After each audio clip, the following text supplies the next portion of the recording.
Iba rin naman po yung Gog and Magog sa Revelation chapter 20. Yun naman po ay yung kung Gog and Magog ng Ezekiel 37:38.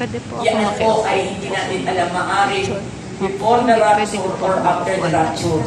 Yun naman po, Gog and Magog ng Book of Revelation chapter 20, yan naman po ay after the yung tinatawag nating 7 years Great Tribulation period at yung pagkatapos ng millennial reign of Christ. Kaya yun po yun. Kaya pagkaiba yung Ezekiel 37:38 ano po at doon sa Revelation. Yan po ay naroon sa ating panoorin niyo po yung ano po yung Project Parousia po natin. Nandun po yan, Ezekiel 37 and 38. Meron din po tayong series teaching, baka pwede ipakita ni yung is Ezekiel 38, 39, and Revelation 20 the same. Yan, nandun po yun sa Project Parousia. Baka brother, si Jay, mo nga yun sa Project Parousia.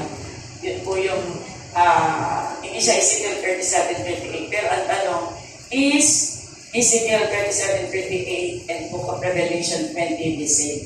Panoorin niyo po yun para makita natin ang pagkaiba po yun at yung nangyayari sa bansang Israel, talaga po yung nandoon sa paligid ng bansang Israel, sila po talaga ay paliligiran. At hanggang dumating sa punto, ang bansang Israel ay wala nang mapuntahan. Kaya siya po ay kontrata, po siya kay Antichrist ng 7 years at po sa 7 years covenant. Pero pagdating ng 7 taong kabigatian, hindi naman po iyan tatapusin ni Antichrist dahil yun na po, lalo niyang i-persecute ang bansang Israel. Yun po yun. Hanapin niyo po.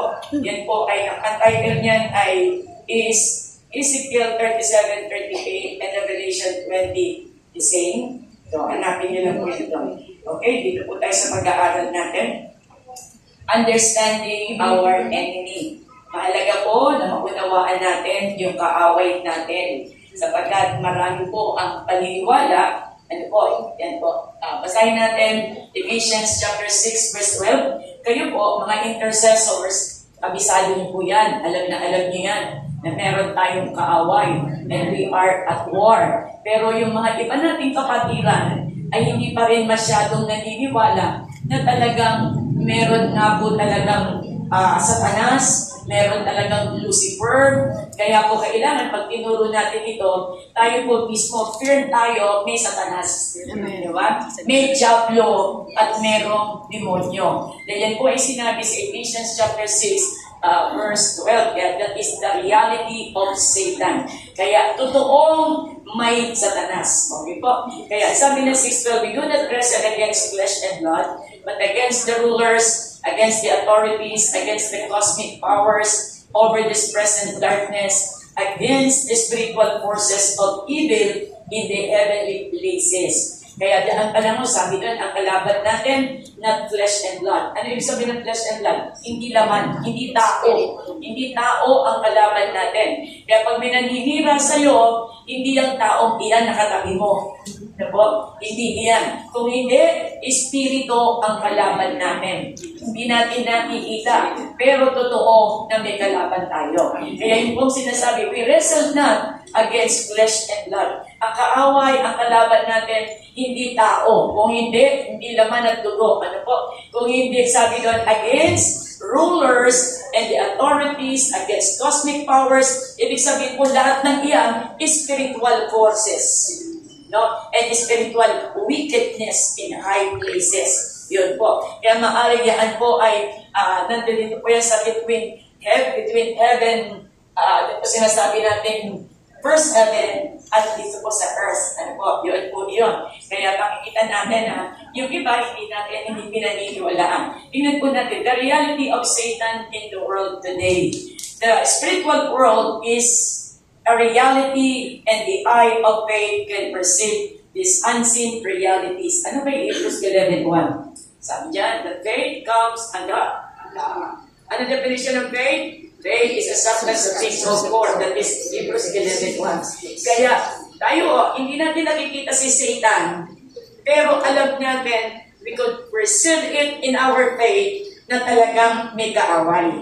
Diba? Kaya nga sabi, hindi mo nakikita, pero pinaniniwalaan mo. Sapagkat yun po yung sinabi sa pananampalataya, hindi mo nakikita, pero alam po natin, may totoong Satanas, may Lucifer, may demonyo. Okay po? Dahil tayo sa yung mga tumikit. Panginoon, sa oras po ito, balutan mo po ng banal na dugo ang aming pong mga mahal sa buhay, ang aming pamilya, ang aming mga tahanan, ang aming mga kapitalitan, sa iyong banal at makapangyariang dugo, at hindi kayang kantiin ang kaaway. In the name of Jesus, in the name of Jesus, in the name of Jesus. And we release your divine protection, your divine covering of the blood of Jesus upon our lives, upon our families, hanggang sa aming pamilya, hanggang sa aming mga pamilya, hanggang sa aming kabuhayan, sa aming mga trabaho, at alam po namin, great favors, Lord, ang ibibigay mo po sa iyong mga anak. Salamat po ng marami at inaampi namin ang iyong katagumpayan sa aming po mga buhay, mahal sa buhay at pamilya. In Jesus' name, Amen. Amen. Amen. Amen. Okay. Sabi po natin ay, alam niyo po, pag pinag-aaralan niyo ang mga kademonyohan, kailangan po talaga maging prayerful kayo. Amen. Kasi naalala ko po niya, nung bago pa akong born again, sinubukan ko mag-aaral niyan, talagang parang pakiramdam ko, sinusundan ako ng demonyo.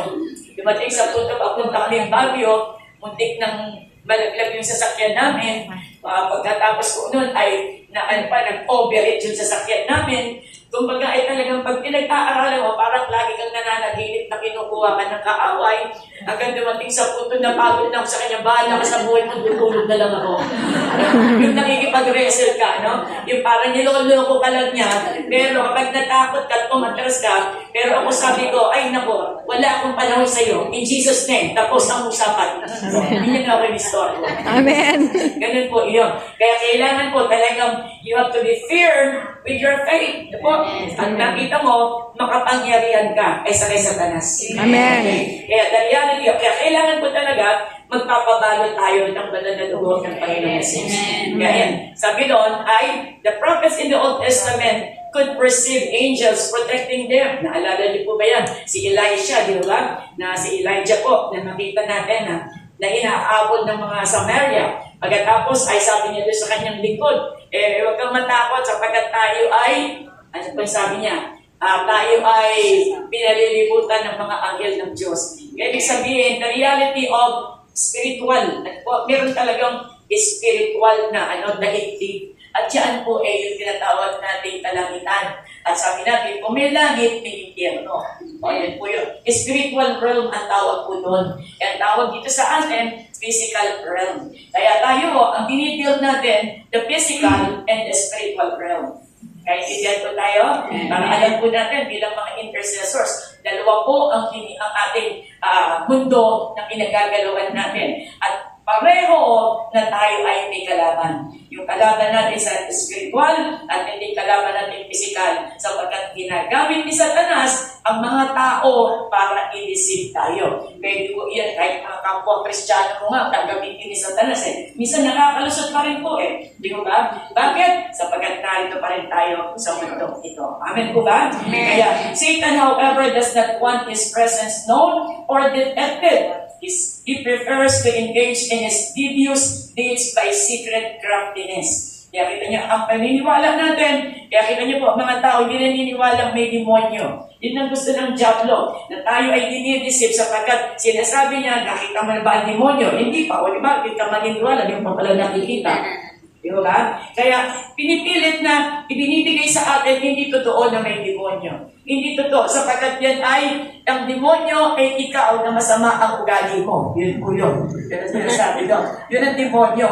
Kasi meron talaga kasamaan ang tao. Yun ang mga palusot ni Satanas. At yun ang pinaniniwalaan ng maraming tao. Kaya yun po yun. Kaya sabi doon ay, kaya mas gusto niya na yung pong kasamaan, ay maibigay sa tao, at ang isisi sa tao dahil wala naman talagang demonyo. Ang talagang masama, yung tao. Yan po. Yan. Kaya yun ang sinasabi po natin. Kaya sinasabi natin na kapag ikaw ay naniniwala na merong spiritual world, spiritual realm, mas madali kang maging equipped. Ano po? Pero kung hindi ka naniniwala, ano lang, wala lang. Di ba? Kaya yung sinasabi, pag hindi ka naniniwala sa mundong iyon, di wala kang pakialam, walang Satanas, ikaw ang masama. Yun na yun.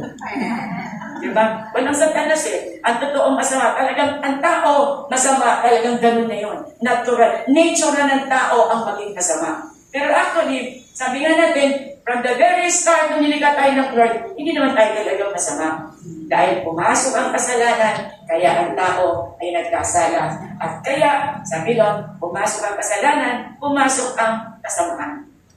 Talikuan, karumihan. Yun po yun. Kaya sinasabi natin ay, ito po, sige po, sundan na po natin yung kasunod. Sabi natin, denying or redefining Satan. Yun po. Yung diba, parang mali naman.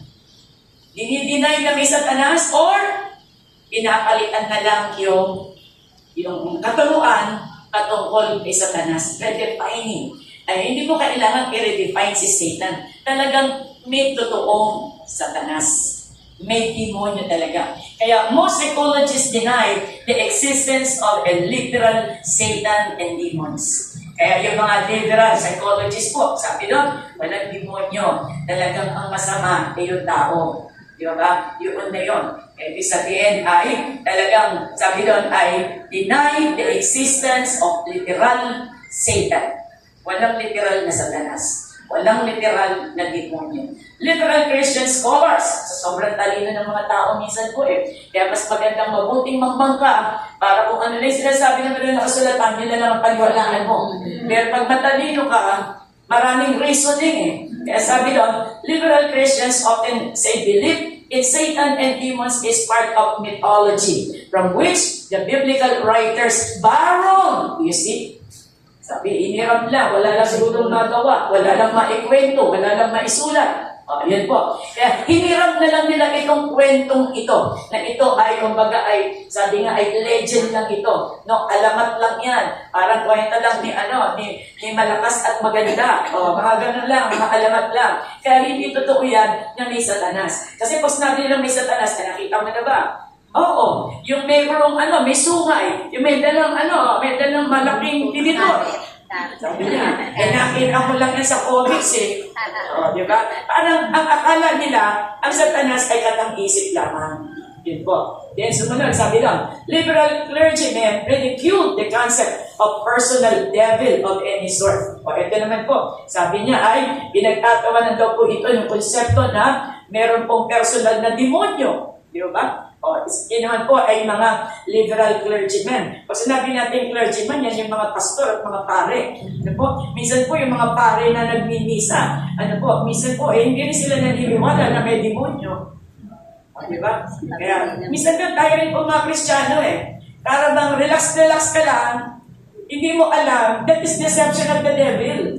Di ba? Kaya kinakailangan kapag naniniwala ka sa mundong iyon, magiging aware ka at magiging conscious ka. Pero kung hindi mo pinaniniwalaan, kaya banjik-banjik ka na lang.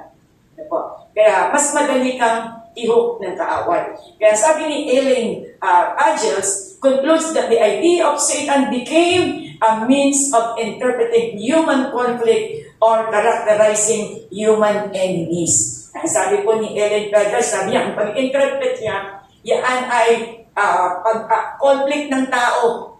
No? Conflict ng tao na kung saan talagang may taong masama, may taong mabuti. New Age leaders suggest there is no literal evil being known as Satan. Pareho din po na mga New Age movement. Yan po siguro, hindi sila naniniwala na talagang may Satan. Some other New Agers believes in a single God force na sinasabi nila may positive force, may negative force. Ang positive force, yan yung kay Kristo, yan yung sa Diyos, kay Jesus Christ. Yung negative force, yan naman ay si Satan. At sabi niya, para maging balansyado ang mundo at ang daigdig at ang cosmic, sabi niya, kaya may evil, may good. Hindi pwedeng puro good lang, talagang may evil. Kaya ibig sabihin, talagang totoo naman po, ang tao ay masama. Pero, alam natin paano nakapasok iyon. Still, that is the deception of the enemy. Kaya they are denying Satan or they are redefining Satan. Hindi mo na kailangan i-redefine. Talagang may Satanas. Ano ba? Sabi po dyan. And then, some Satanists believe that what the Bible says about Satan and God, but they have given allegiance to Satan even though they understand they may have to suffer eternal punishment in hell after. Yun yung mga Satanista. Na ibig sabihin, hindi mo na ma-correct yan sapagkat mindset na talagang anointed ni Satanas yan. Di ba? Meron talagang Satanis. At ano ipaliwanag mo? Hindi sila tatanggap ng paliwanag because they are already overpowered by the devil. Overpowered by darkness na wala ka nang magagawa doon. Kumbaga po ay isinanla na nila ang kanilang buhay kay Satanas. Kaya talagang sarado na ang kanilang kaisipan. Sumunod, other Satanists hold a more dualistic concept, believing that both God and Satan are equal and opposite spiritual forces, either of which human beings can use to achieve their goals in life. Yun naman po, iba namang Satanista, naniniwala may Diyos at may evil.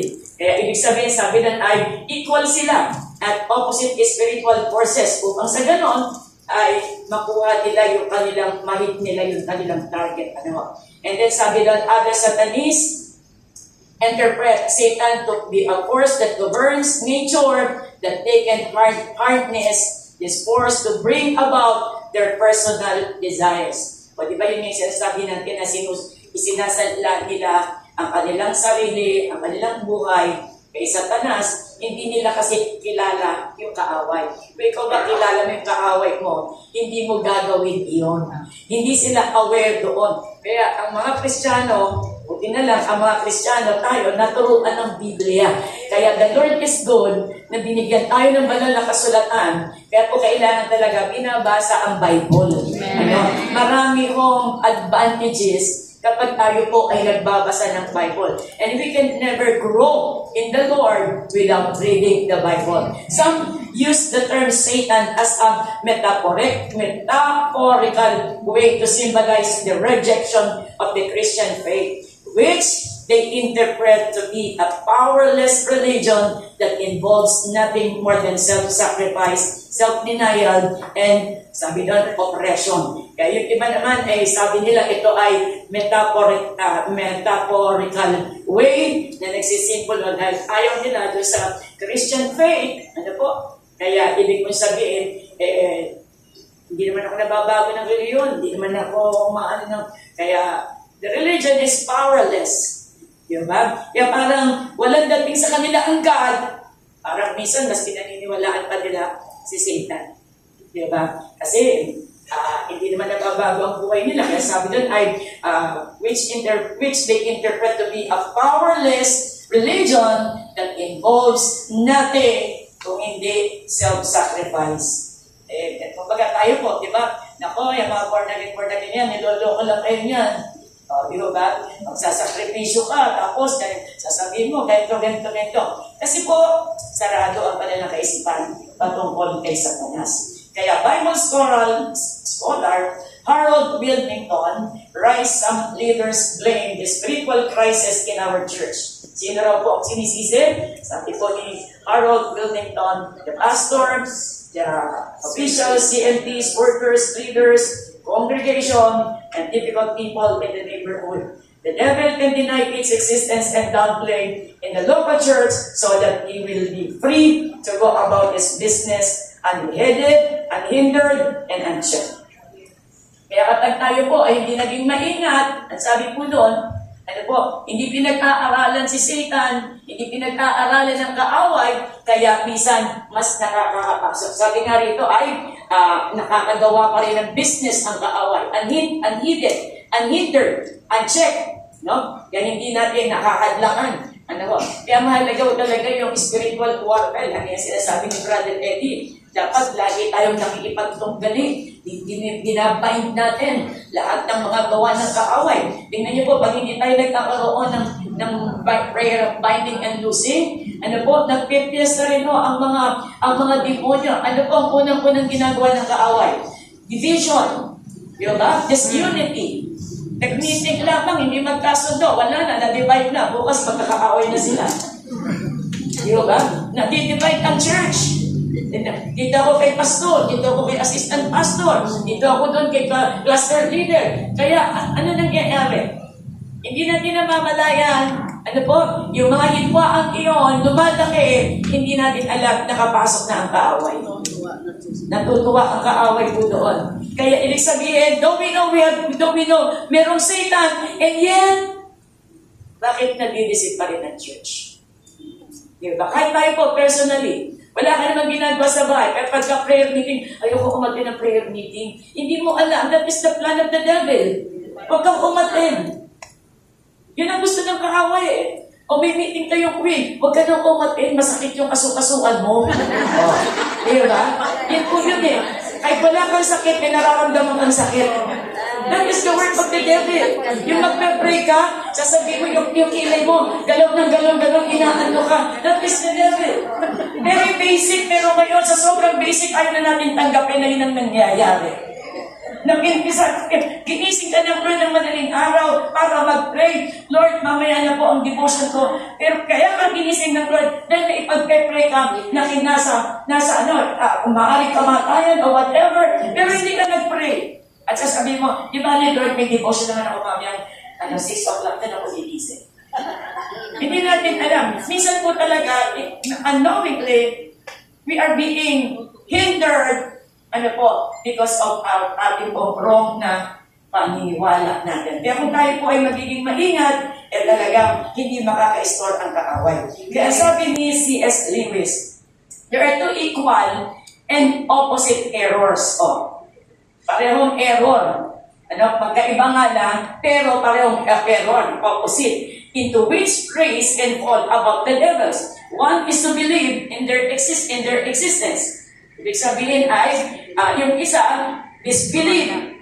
Hindi tayo naniniwala, may demonyo, may satanas, may Lucifer. Hindi totoo yan. Yun ang isang error. Yung pangalawa, the other is to believe and to feel an excessive, unhealthy interest in them. Yung wala kang interest pag-usapan ang kademonyohan. Wala kang interest pag-aralan yan. Wala kang interest, sabi doon, unhealthy interest in them. They themselves are equally, sabi doon, pleased by both errors. Kapag suntok ka na suntok sa kaaway, hindi mo naman alam at kilala kung sino yung kaaway mo. Kasi wala kang interest pag-aralan. Bakit? Anong reason? One, tinatamad ka. Pangalawa, natatakot ka. Pangatlo, hindi naman ako intercessor. O, diba? Hindi ko naman kailangan mag-pray na pati si Satanas ay pakikialaman ko pa. Isang kanya po yung mga rason natin eh. Parang ayaw mong harapin ang katotohanan, may demonyo. Ayaw natin tanggapin yung truth na yun eh. Na minsan pagkalimbawa, uminit ang ulo mo, totoo po yun. Kaya kapag alam mo, nakakapasok ang kaaway, Lord, sorry po, pero pag limbawa, uminit ang ulo ko, wala lang. Susunod mo, ulitin mo ulit. Susunod, hanggang makikita mo, yung dating init ng ulo mo, ganito lang ang suka. Hindi mo pinapansin, lumalaki. Yung init ng ulo mo, nagiging habit na. Wala na, nasa part na ng buhay mo. Nasa system mo na. Halimbawa, nagsinungaling ka nito, susunod, nagsinungaling ka ulit, lumalaki na. Pero, kapag aware ka na, parang si Satanas nasasanay na sa akin Di ba?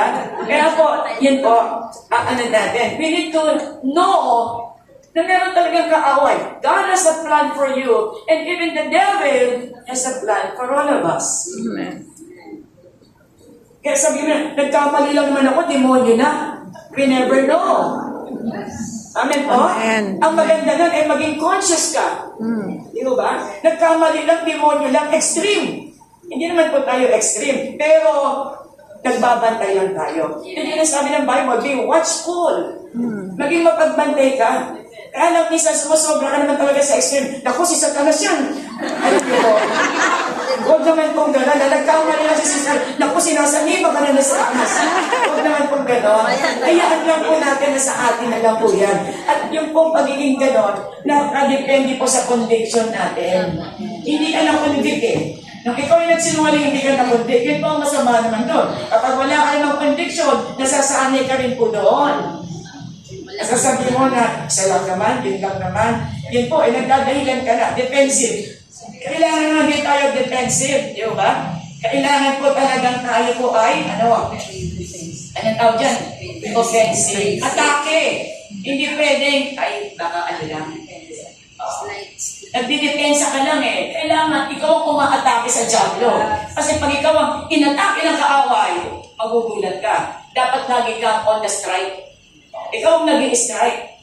Di ba? Because we know we have the enemy. Next po. Sabi doon, the biblical evidence for Satan's existence. Yan, sa book of Old Testament, Genesis chapter 3, na nagkasala si Eva at si Adan. Di ba? Sabi niya, may Satanas bang nakalagay dyan? Oo nga, walang Satanas. Pero, kasi yung sinasabi ng mga Bible scholars, ang Genesis chapter 3, may nakita ka bang Satanas dyan? Basahin niyo po ang Genesis chapter 3. Oo nga, walang Satanas. Pero, sabi doon, ano pong sabi doon? Ay, sinasabi po dyan. Actually, sa Old Testament, bihirang banggitin si Satan, malibala sa Book of Job. Diba? Pero dito, in 1 Chronicles 21 verse 1, sinabi po doon, yan po yung inudyukan ng demonyo, ano po, si David para magkaroon ng census. Kaya ibig sabihin, talagang may demonyo. Ano po? And then, Job chapter 2, nagala ng gala. Bakit, ang tanong ng isang intercessor, bakit yung pinapayagan ng Diyos, nagala ng gala si Satanas sa langit? Alam niyo ba ang sagot? Meron lang in first heaven, second heaven, third heaven. Si Satanas po, yung second heaven, kaharian niya po yan, hindi naman siya inalis doon eh. Kaya nakakagala pa rin siya doon. Pero pagdating ng Revelation chapter 12, ano po, aalisin na siya doon, itatapon dito sa lupa, at maggugulo sa 7 taong kapighatian. Yan po yun. Kaya nakakagala pa siya doon. Kaya sabi ng Lord, kumusta ka na? Kinumusta pa eh. Para praising lang po. Kaya sabi ko doon, eto, gala ng gala. Kaya sabi ng Lord, nakita mo ba si Hope? Nakita niyo? Baka mamaya pinagmamalaki tayo ni Lord. Demonyo, nakita mo ba si Yoli? Hindi natutulog yan, pray yan. Diba? Kaya ibig sabihin ay, talagang meron pa rin po doon. Pero meron itinakdang panahon para alisin siya doon. Pero for now, talagang nakakagala. Paano mo nalaman? Ito na sinabi ng Biblia. Kung ano lang yung sinabi ng Biblia, hanggang doon lang tayo. Huwag ka magdadagdag. Amen. Kasi mali na po yun. Tayo, when we interpret the Bible, lagi yun, kung ikaw ay nasa New Testament, tumingin ka doon sa Old Testament, may interpretation yun. So, ang Bible, the Bible itself, ay hindi mo pwedeng, sabi nga, ay ikaw ang magpaliwanag. May sariling paliwanag yan sa bawat banal na kasulatan. Kaya, kung gusto mong malaman ang Book of Revelation, tingnan mo ang Old Testament. Kung gusto mong malaman ang Old Testament, tingnan mo ang New Testament. Andun po ang paliwanag. Kaya pag sinabing dragon dito sa Old Testament, tingnan mo po. Kaya pag meron ka nakitang dragon sa Book of Revelation, ano yung dragon sa Old Testament? That is the interpretation. You cannot interpret the Bible outside the Bible because the Bible itself can be interpreted by itself. Amen. Ano naman yun po? Kaya hindi ka pwedeng lumabas doon. Kaya kung ano yung sinasabi doon, huwag kang lalagpas. Dahil, hayaan na natin ang paliwanag sa Diyos. Pag dumating ka ng langit, itanong mo kay Lord. Amen. Okay po? Kaya every New Testament writer, and 19 New Testament books refer to Satan. Sa New Testament, mas maraming binabanggit si Satan, Lucifer, and demons. Kaya alam natin na talagang may Satanas. Kaya nga po, nakadepende lagi sa pagtanggap natin. Minsan sabi doon, yung iba, hindi naniniwala kay Satanas. Yung isa naman po, at yan po ang mismong sakit ng mga Kristiyano, walang interest kay Satanas. Kaya, we are being deceived by the devil. Minsan, pag-aralan to din siya. Kasi sasabihin mo, nire-review mo, Satan, out! Hindi mo naman kilala si Satanas. Si Satanas. Amen. Hindi mo magpa-out ng ano. Baka sabihin sa'yo ni Satan, si Juan, kilala ko. Pero ikaw, ewan ko. Yan po. And then, sabi na, Jesus made 25 references to Satan out of 29 references in the 4 Gospels. Yan po. Yung pong mga evidence natin. And I think Jesus talks a lot about is something you and I need to pay attention. Lalo na po yung Matthew chapter 4, verse 10.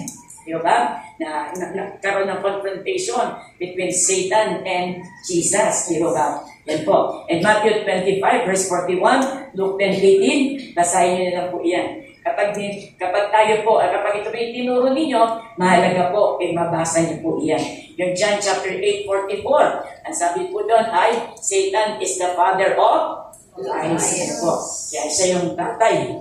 Then, Satan is a real person. Bakit? Mas sabi natin real person, he is a spirit being who has all the attributes of personality. Mas sabi natin personality, merong mind, may emotions, and merong will. Diba? Kaya si Satan, meron siyang, paano nang mag-isip yan? Nag-strategize nga eh. Meron din emosyon. Diba? Kaya alam niya, pagka tayo, nagpapatuloy tayo kay Lord, nagagalit yan. Will, meron din siyang will talaga. Yun ang gusto niya. Ang gusto niya, i-deceive tayo. Now, tingnan mo natin. Ano yung, sabi natin, Satan is a real person because he has a mind and intelligence. Na-deceive nga si Adam and Eve, di ba? Kaya sabi lang, because he uses intelligent tactics to deceive people. 2 Corinthians 11, verse 3. Yan po sabi dyan. Hindi mo na po titingnan, takitingin nyo na lang po. Sabi po natin na sa 2 Corinthians 11 verse 2. Kaya meron siyang karunungan, abilidad, kakayanan, katalinuhan. Diba? Mamaya, marami pa tayong pag-aaralan kay Satanas, kaya ayaw ko lang po munang, doon lang muna tayo para sa natin, diba? And then, he has emotions, diba? Anger, Revelation 12. Sabi nga po na sa Revelation 12, lalong magagalit si Satanas sapagkat itinapo na siya sa lupa. Kaya sa kanyang galit, lahat ng naroon sa 7 taong kapigatian, they will suffer, sabi doon, great trials and tribulations. Yan. Isaiah 20 po. And then he has a will. You know? He rebelled against God. Ano yung sabi niya? Gusto kong maging Diyos, ako rin ay sasambahin, ako rin ay ganito. Meron din siyang will. No? Yun ang gusto niya. May determinasyon siya na gawin po ang bagay na yun. Now, sabi natin, the names of Satan, Satan is the evil one. Super masama. Walang katiting na kabutihan. Alam niyo ho, nasa inyo po yung PowerPoint niyo. Amen. Sinend ko na po sa inyo. Kaya kung ako po sa inyo, nasa inyo. Huwag na nagpupunan. Buksan niyo po ngayon, at kahit hindi kayo tumingin sa screen, bagay mas malaki yan kaysa doon sa cellphone niyo. The accuser of our brothers. Kaya alam niyo, sabi mo sa katabi mo, tigilan na natin ang pagpipintang. Amen. Kasi when you accuse, para ko tayo katulad ni Satanas. Kaya, he is the accuser of the brethren. Kaya pag nagka-accuse ka, yan po ay trabaho ni Satanas. Kaya sabi mo sa katabi mo, hindi natin trabaho yun. Natin nagkatrabaho yan. The tempter, Matthew 4, yan po ay lagi pong siya ang nanunukso. Kaya kakanta nyo, o tukso, layuan mo ako. Can you imagine yung tukso? Ang daming tahanan sinasa. Matindi pa ko sa bagyo. Yun ba? Mas malapit sa bagyo yun, yung tukso. Maraming tahanan ang binasa. The ruler of this world. Kaya babasa nyo sa Biblia, the ruler of this world, that is Satan. The God of this world. Kapag mahal mo ang mundo, ang Diyos mo, si Satanas. Yun po yun eh. The prince of the power of the air. Kaya yung air na ito, talagang polluted yan. Dahil ang mga demonyo at si Satanas ang nandiyan dyan po. Then sabi natin, Satan in the book of Job. Job did not understand that his body was serving as a spiritual battleground between God and Satan. Dapat niyo pong makita yan. Hindi lang si Hope, even each and every one of us, na ang ating katawan ay nagiging battleground. What will you choose? Kaya sabi ni Joshua, choose you this day whom you will serve. Sino ang paglilingkuran ng iyong katawan, ng iyong physical na pangatawan? Si Satanas o ang kadiliman? Si Satanas o ang ating Panginoon? Kaya every time na tayo ay nagkaroon ng maling pagsamba, we are serving Satan. Kaya ang nais ng Panginoon, sabi ko doon, higit nating matutunan at makilala. Alam niyo, pag nag-aaral, baka naman sabi mo, sabi ni Pastor Roy, pag-aralan ng kalimutan. Alam niyo po, hindi ko sinabing araw-araw pag-aralan niya. Yan ay natutuwa rin po si Satanas pag lagi mo siyang tinitingnan. At mas natutuwa rin po ang kaaway pag lagi mo siyang pinapansin. Natutuwa siya na ako. Siya ako kay sister. Kasi konting bagay lang siya Satanas ko. Baka naman po maalala kayo niya. Huwag naman po gano'n. Ano po? Amen. Baka sabihin niyo ay, naku, Pastor, si Satanas siya. Sabi ni Pastor Rowie. Natabay pa. Wag mo, yun yung sinasabing extreme. Kung halimbawa yun man, sarili niyo na lang po natin. Amen. Kasi alam niyo, talagang lulukuin lang kayo ng mga taong nasa tabi niyo. Lalo na kung hindi kilala si Satanas. Sasabihin mo sa taong hindi nakakilala, naku, si Satanas siyang ginagawa mo. Kahit to, Pastor, kapag lagi na lang sinasabi mo na, Pastor, si Satanas yan. Sister, si Satanas yan. Alam niyo, ang sasabihin nila, meron pa ng gano'n. Konting kilot lang si Satanas na, hindi mo alam na paglalaro ka na rin. Ano ka? Kaya po, medyo, sinasabi ko lang po sa inyo, pwedeng maging extreme side. Di ba? Huwag lang po tayo maging extreme. Hindi ka. Huwag niyo masyadong madalas kausapin si Satanas. Ang Diyos ang kausapin niyo, wag si Satanas. Baka misinterpret niyo po kasi ako eh. Wala ka nang ginawa kundi kausapin si Satanas. Ang Lord ang kakausapin niyo, wag si Satanas. Amen. Okay. Kaya ang battleground, ibig sabihin, every day we are at war. Araw-araw may laban tayo. Yes. Pero, ibig sabihin na araw-araw may laban, yung araw-araw kakausapin yung diablo. Ang kausapin niyo si Lord. Amen. Si Satanas. He was blind to the reality that the powers of darkness had launched a destructive assault against him and Satan and was behind everything. Ang tinutukoy po dito ay si Job. Wala siyang kaalam-alam. Ay di, sabi nga ng Lord, di ba? Sige, papayagan kita. Pero merong boundary. Merong limitation tayo. Ito hindi mo ito gagawin kay Job. Walang kaalam-alam si Job. Pero tayo rin po, hindi natin alam. Wala tayong kaalam-alam na minsan, sabi ng Bible, there has not temptation taken in you but such is common to man. But God is faithful. 2 Corinthians 10:13. Walang pagsubok, walang problema, walang tukso na dumarating sa inyo na hindi nyo kaya. Amen. Kaya nyo lahat yan. Diba? Naalala nyo ba si Paul? O, bakit sabi ni Paul? Philippians chapter 1, verse 12 to 14. Sabi ni Paul, pakilagay mo nga yan, gusto ko mauunan nila yan. Nakakulong si Paul, pero sabi niya, this is a divine appointment from God. O, naniniwala ba kayo? Amen. Philippians 1, 12, 13, 14.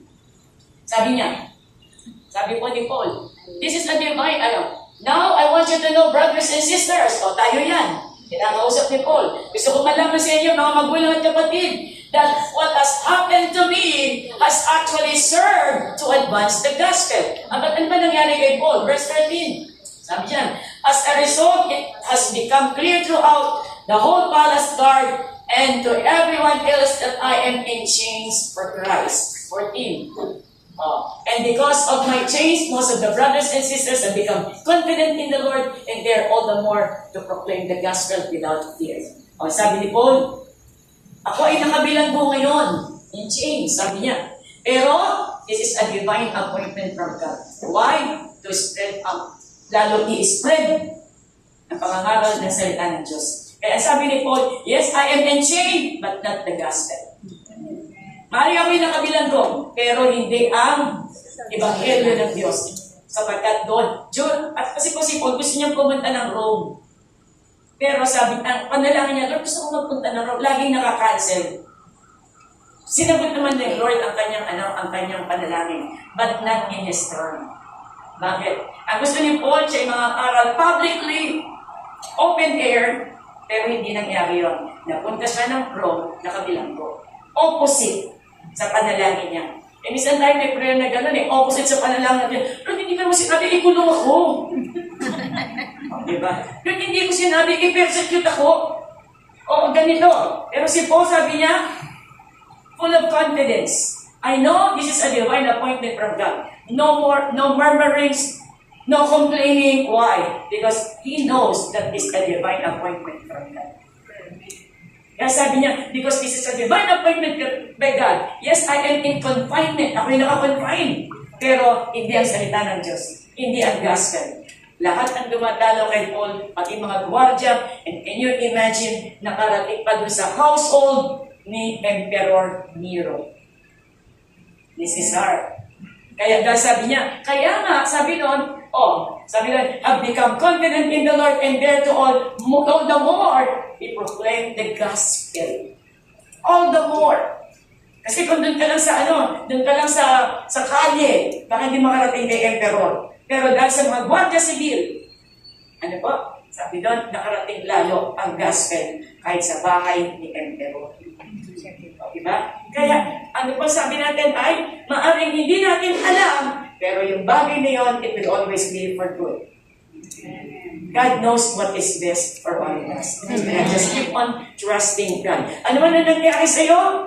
Manalangin na lang tayo and bind the works of the enemy. Kung yan man ay merong sidekick ng kaaway, you just bind the works of the devil. And Lord, give me courage and strength to fight the battle. Because the battle is yours and mine.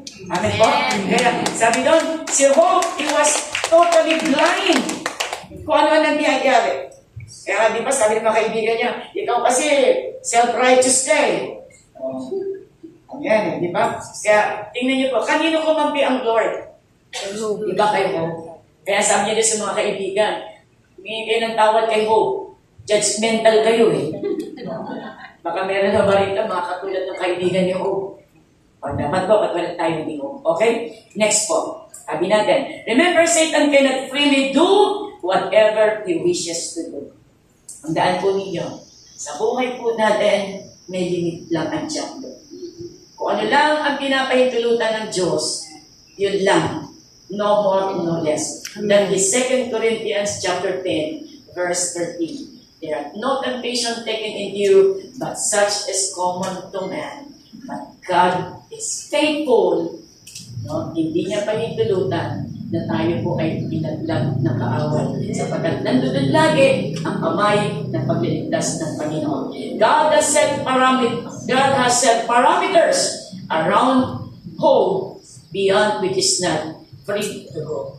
Hindi ba nakikita ni Job? Pero, God is in charge and in control of everything. Next po. Kaya, anong dapat natin gawin kapag ganun po ang battle? Trust God and depend on Him no matter what.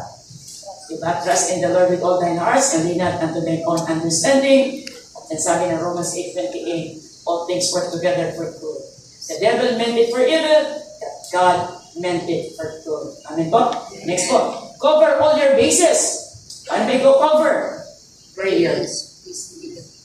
Akala natin na, paano po mag-cover? E di mag-pray ka na, Lord, balutan mo kami ng iyong banal at makapangyarihang puto. Pray na po yun. Kaya, ang kailangan lang po, actually, ang prayer, hindi mo po kailangan mahaba. At saka, you follow the direction of the Holy Spirit. Minsan praise and worship lang ho. Yun yung actually, hindi lang prayer. Yung kung mag-praise and worship ka, di ba paano nag-fall ang Jericho? Hindi ko lang nangangaral na salita ng Diyos. Walang nagpe-pray. Pero umikot sila ng 7 beses, tahimik, yun ang instruction ng Lord. And the 7th day, they declared. They praised God. Kaya hindi na mo yun. Maraming paraan.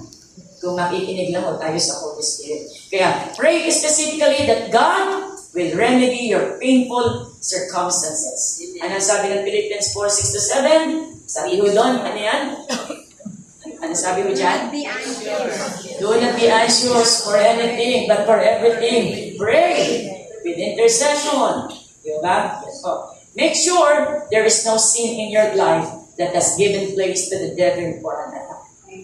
Because, Isaiah 59, hindi maiksi ang kamay ng Diyos, hindi rindigin ang Diyos, kasalanan natin ang nakapaghihiwalay. God cannot move if there is sin hidden in our hearts. Tandaan po natin. Totoo po yun. Huwag yung baliwalain. Hindi makagagalaw ang Diyos because God is a holy God. Next, be sure to keep your spiritual armor. Mamaya, pag-aaralan po natin yan. Resist the devil, and the devil will flee from you. Stand strong in your position in Christ. Ayan, basahin niyo yung Ephesians 1:3-14. Ano yung position mo kay Kristo? Alam mo ba natin ang position mo? Unang-una, ano yon? Ikaw ay anak ng Diyos. Tandaan mo yan. Minsan, ano ba yung position ko kay pagsakit ng Kristo? Ano ba? Hindi ikaw ay anak. Sabi mo sa tabi mo, tandaan mo, anak ng Diyos. Tayo ng Diyos. Kasi nakakalimutan mo kung sino ka eh. Amen. Pag naaalala mo, ako'y anak ng Diyos, ano ibig sabihin nun? Ikaw ay mapagtagumpay. Amen. Bakit? Hindi kasi ikaw ay magaling. Hindi kasi ikaw ay professional, mayaman. Kaya ka magaling, dahil magaling ang nasa iyo. Sino ba nasa iyo? Si Jesus. Amen. It's not by might nor by power, but By Spirit of God. Kaya, hindi ka kayang gapiin ng kaaway. Gaano man siya makapangyarihan, He is mighty, but God is almighty. Mighty. Wala nang tatalo doon. Amen po? Amen. Okay, next PowerPoint na tayo.